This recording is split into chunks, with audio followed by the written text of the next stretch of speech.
Parang yung pagposas kay General Pokis. Anong maling ginawa niya?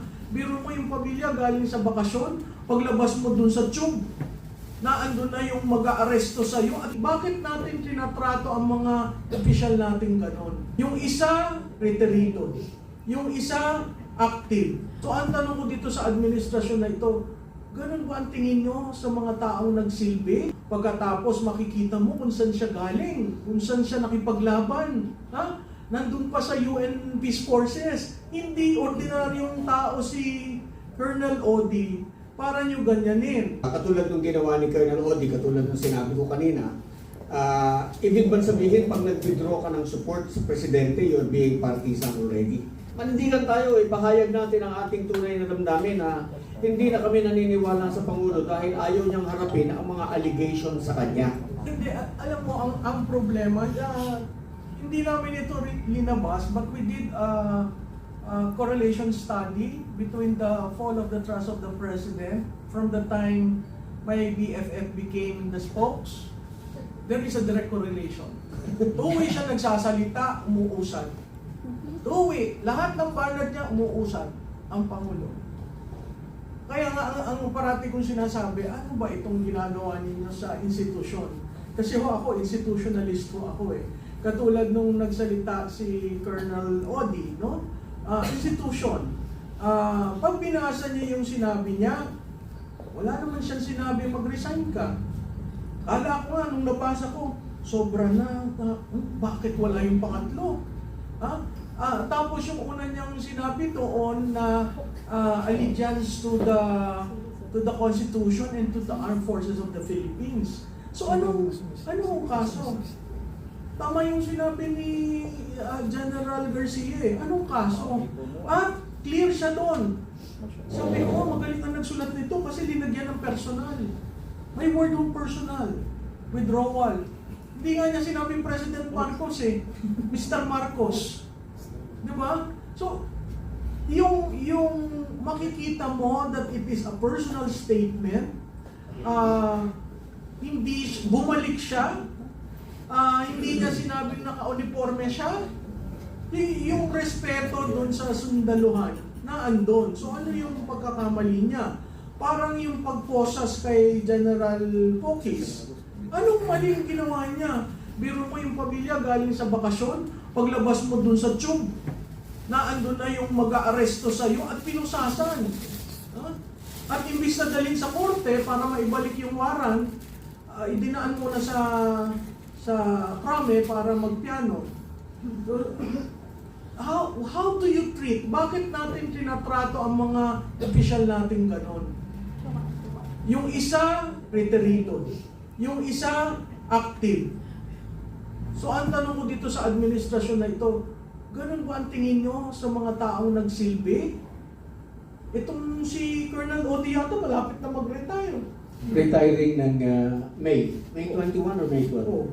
Biro mo, at pag tiningnan ho nyo yung background ng tao, maa-amaze ka. Kasi talagang tinuturuan yung future soldiers, pagkatapos makikita mo kung saan siya galing, kung saan siya nakipaglaban. Nandun pa sa UN Peace Forces. Hindi ordinaryong tao si Colonel Odi para nyo ganyanin.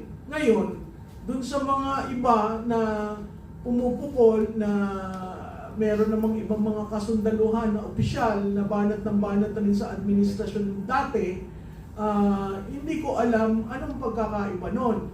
Walang banat dun sa sinabi si Colonel Odi. Wala siyang personal na banat. Ang sinabi lang niya, personal withdrawal kay Mr. Marcos. Yun, ganun klarado. Anong mali doon? Dahil hindi tinawag ng presidente? Ngayon lang nakikita kong pagkakamali dun sa maghuhusga sa kanya. Dahil tinawag Mr. Marcos, nasa siguro. Tapos sinabi niya, tama na, sobra na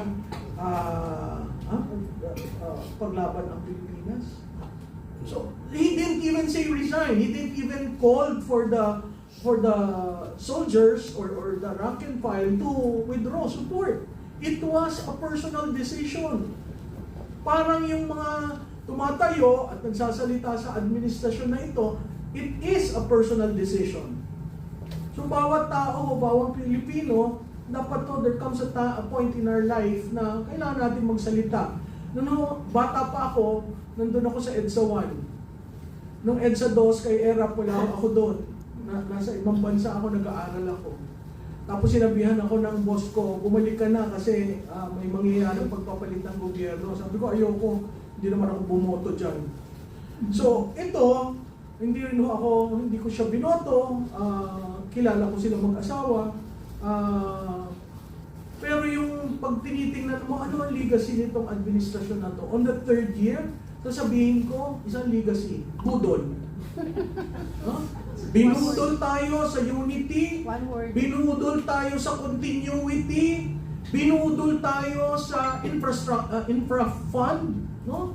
Walang build better more, budol ng budol. Saan ka nakakita ng governance na budol?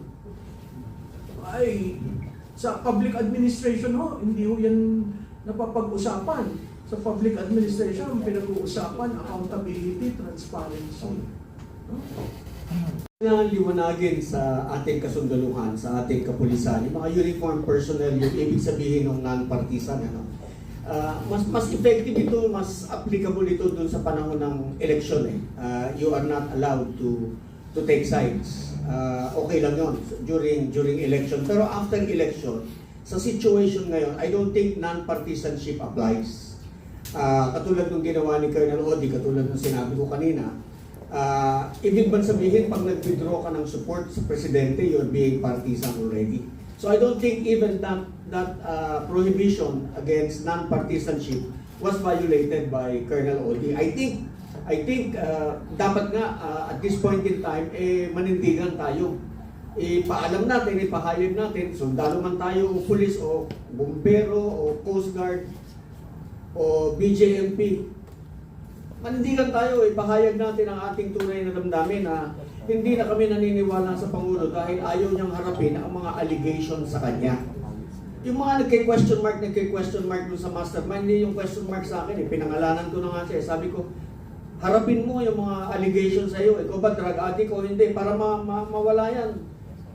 Magpa-herbolical test ka tapos ang issue. Diba? Marami kailangan harapin mo lahat. May kasalanan ka ba? May kasalanan ba yung pinsan mo? Face the music. You have to face the music. Hindi pwedeng gagamitin mo ang resources ng gobyerno, magtatago ka behind it, samantalang ikaw itong pinakapinuno, pinakapasimuno ng mga nangyayaring malawakang nakawan. So, let me say it again. Hindi partisanship yung withdrawal of support. That is constitutionally guaranteed. You can very well do so. Salamat.